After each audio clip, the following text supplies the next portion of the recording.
quelqu'un qui partirait de là où tu es parti, en fait, physiquement, mentalement. Ouais. Tu as dit tu as commencé à bouger. Ouais. Est-ce que c'était difficile, ça, ou t'étais... Je vais te dire honnêtement, est-ce que tu as été avantagé par le fait que tu as toujours été Ben, c'est une sûr athlète? que, bon, oui, il y a une certaine mémoire musculaire, hein, comme on dit.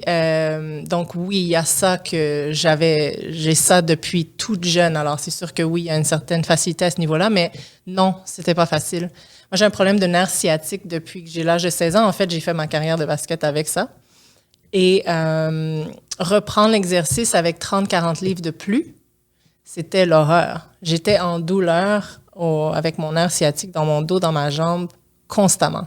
Donc, quand je dis que j'ai recommencé à bouger, là, je faisais pas des entraînements CrossFit sans finir. Là, je marchais sur un tapis. C'était que ça.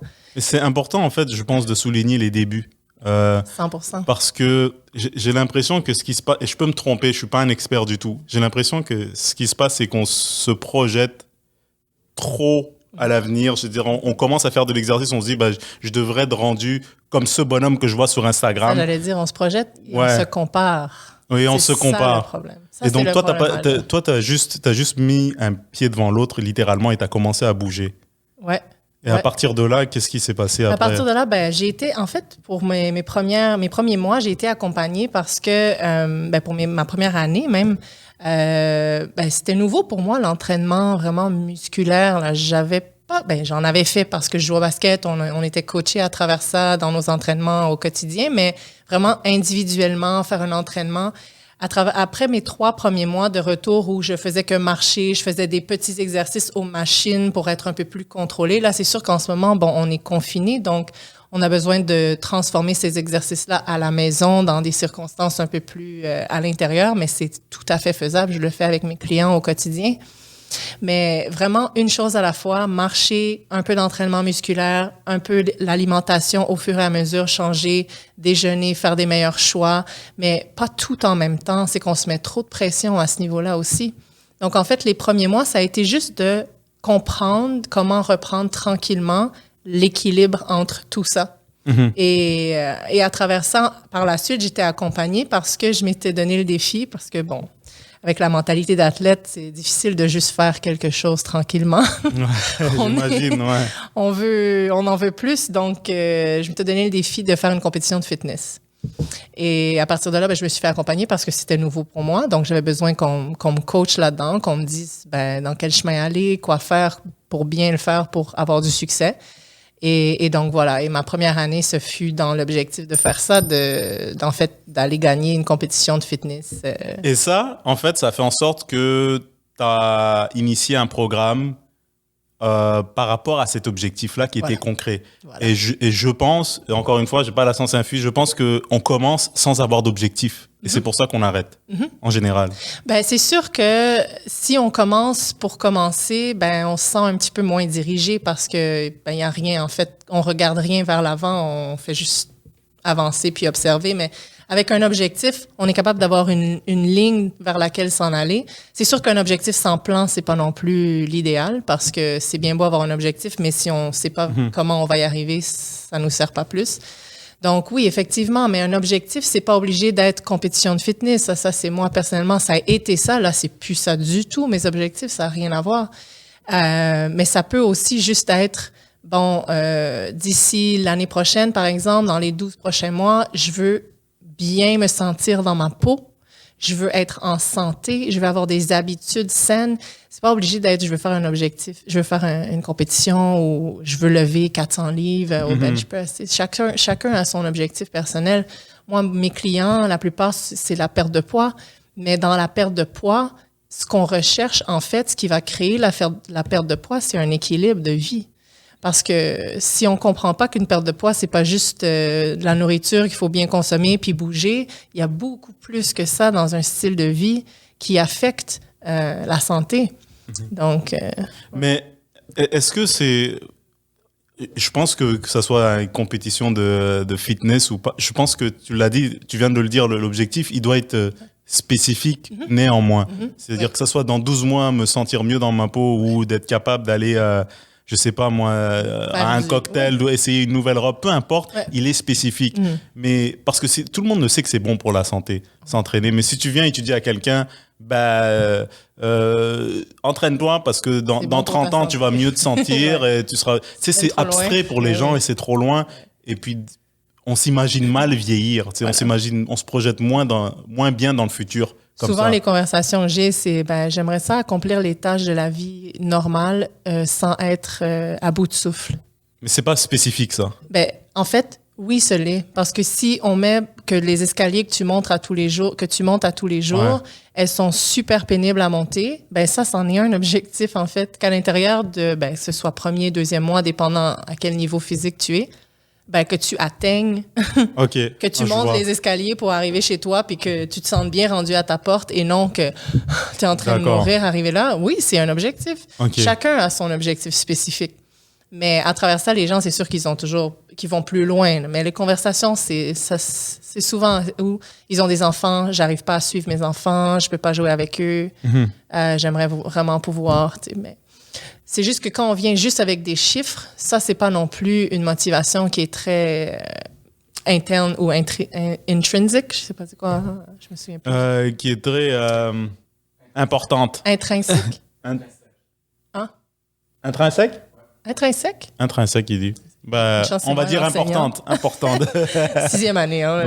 Mais bon, on t'en tiendra pas rigueur ici. Mais pourquoi en fait le monde, selon ton expérience, il y a des gens qui abandonnent. Je suis sûr que tu as des clients qui viennent te voir et après une ou deux séances, il y a des excuses. Le ghosting, c'est pas juste dans le dating. Non, je sais, chez les entraîneurs aussi, ça arrive. Mais c'est quoi selon ton expérience, quelle est la raison principale pour laquelle les gens abandonnent? Leur objectif n'était pas clair pour eux, de 1. De 2, ils ont soit mal mesuré leurs objectifs et des fois même ça se peut que ce soit en fait ma faute en tant que coach mais ces temps-ci honnêtement l'aspect principal c'est financier parce que les situations financières changent vraiment radicalement en ce moment là au niveau à cause de tout ce qui se passe avec le confinement, fait que beaucoup souvent c'est financièrement c'est difficile de continuer d'avoir un coach personnel parce que c'est pas comme un cours au gym là, c'est un investissement envers soi-même. Donc, financier, mais aussi vraiment d'établir puis d'avoir la vraie conversation avec soi-même à pourquoi je veux me remettre en forme et non que ce soit quelqu'un qui me l'ait conseillé, que ça vienne vraiment de soi-même. C'est vraiment ce qui va faire qu'on poursuit. Puis qu'on comprenne que c'est vraiment pour le bien-être de soi et que ça dépend pas de personne d'autre, que c'est pas parce que lui, elle, on fait ça en 2, 3, 6 mois que moi, je vais le faire aussi. Chacun a sa propre histoire. Fait que souvent, les gens se mettent de fausses attentes et ça crée des déceptions. C'est dur. Non, je vais être honnête, c'est dur s'entraîner, surtout avec la vie qui arrive. Si tu as des enfants, si tu as une job, on a si peu de... Bon, je sais qu'avec la COVID et le lockdown, on a beaucoup de temps pour soi-même, mais ceux qui ont des enfants, qui ont une routine... Oui, ils n'ont pas de temps pour eux-mêmes. Qui ont en ce moment, l'école à la maison? Oui, il y a un mix dans tout ça. Il y a des gens qui n'ont pas le temps, il y a des gens qui ont le temps. Ça dépend si tu as des enfants, si tu es célibataire. Mais c'est pour ça qu'en bout de ligne, c'est de faire le temps, en fait. C'est peu importe les circonstances, parce qu'on peut tous, d'une façon ou d'une autre, se trouver une excuse pour dire... on comprend aussi, des fois, c'est pas juste des excuses, il y a des circonstances dans la vie, mais... On peut tous en avoir une. On en a tous une. Je pense à 6 en ce moment que je pourrais dire qu'aujourd'hui, je pourrais ne pas bouger. Mais je me rappelle, à un moment donné, tu te levais à 5 heures du matin. Oui, à pour 4 heures. Mais combien de gens... Jamais? Je sais pas. Tu me dis de faire ça aujourd'hui. Non, exact. Qui fait ça? Et tu travaillais à temps plein. Ah ouais, j'avais... Fait que pour toi, tu te levais le matin, j'avais 5 jobs différentes. OK, laisse-moi raconter ça, Bruno.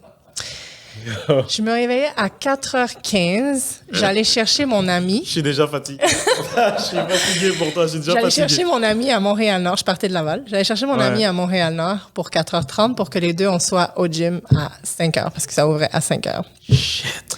Et puis là, on s'entraînait pendant 1 heure. Il y a des gens dans l'armée qui dorment encore à 4h. On s'entraînait pendant 1 heure, 1h30 dépendant, bon, tout comment ça se passe, douche et tout. Et là, j'allais à l'école pour enseigner pour 7h30 environ parce que moi, j'aime ça être c'est pour ça que je me levais très tôt, en fait. j'aime ça avoir du temps pour me préparer. Je veux que ma journée soit bon. Tu sais. Et là, même quand je m'entraînais vraiment pour la compétition, je retournais au gym le midi.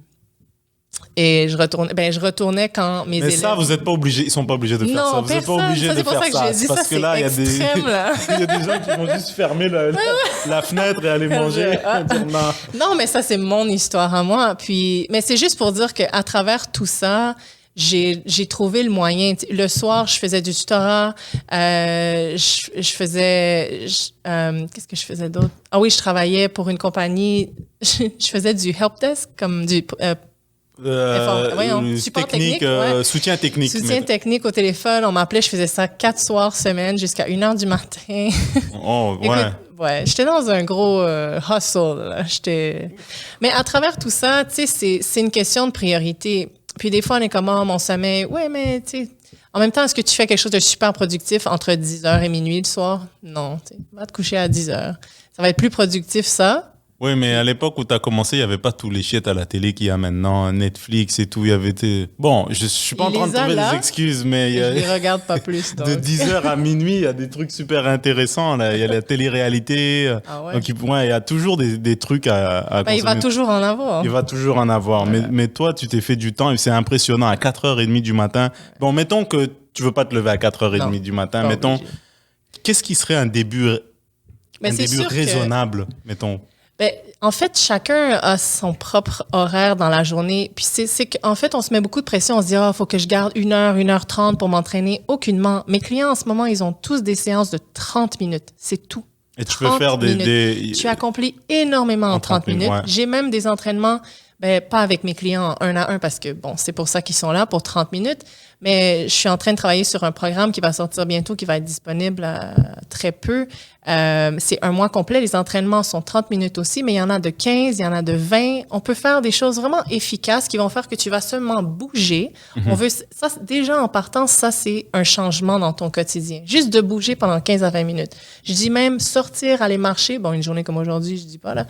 Mais aller marcher 15-20 minutes, on bouge. Tu es actif, tu fais bouger ton corps. C'est pas obligé de durer des heures de temps. Fait que des fois, on se met la pression de se dire, faut que je m'entraîne, là, faut que je me change, là, il va avoir 1 heure, là. Ou on n'arrive pas, justement, ceux qui travaillent à la maison, à séparer. On fait que travailler. Travailler. Que sur l'ordi. Je sais parce que même moi, je le fais des fois. On rentre dans un mode où on dirait qu'on n'arrive pas à peser pause. Mais il faut peser pause. Et même de faire cette pause-là de 20-30 minutes, d'aller bouger, va juste te rendre encore plus productif par la suite. Au lieu de penser que parce que tu vas arrêter pendant 20-30 minutes, tu le seras moins. En fait, non, tu vas accomplir beaucoup plus après parce que tu as donné une pause à ta tête. Tu as fait autre chose avec ton corps. Les hormones sont différentes. Tu as éveillé les endorphines. Tu as... Tout ça, ça... Et justement, en parlant de ça, quand tu te levais à 4h30 du matin et que tu allais t'entraîner pendant 1 heure, à 7h30, et est-ce que tu entamais ta journée de manière productive? Est-ce que ça a tout changé pour toi, mettons? Ah ouais, moi, personnellement, si je ne m'entraîne pas le matin, c'est difficile de faire ça après dans la journée. Parce que tu as toute la journée dans le corps. De faire ça le matin, moi, personnellement, mais encore une fois, c'est une question très personnelle, mais je trouve que de faire ça tôt le matin, là, tu t'installes pour la journée, ça commence déjà la journée en force. Tu as un regain d'énergie qui vient par la suite parce que, justement, tu as bougé dès les premières heures du matin. Puis le déjeuner s'ensuit aussi. C'est rare qu'on va s'entraîner, puis après ça, on va aller manger du McDo. Là, c'est pas trop... Donc, ça t'a rendu, en fait, plus... parce que c'est toujours la productivité dans notre société, mais ça t'a rendu plus en confiance dans tes propres moyens pendant ton travail. Absolument. Pendant tes activités professionnelles. Absolument. Donc, tu dirais que ça fait de toi une meilleure prof. Ah oui. Leading the witness, comme dans le film, ça fait de toi une meilleure prof parce que t'étais... Oui. T'as eu... Et même à travers ça, mes élèves me voyaient aussi.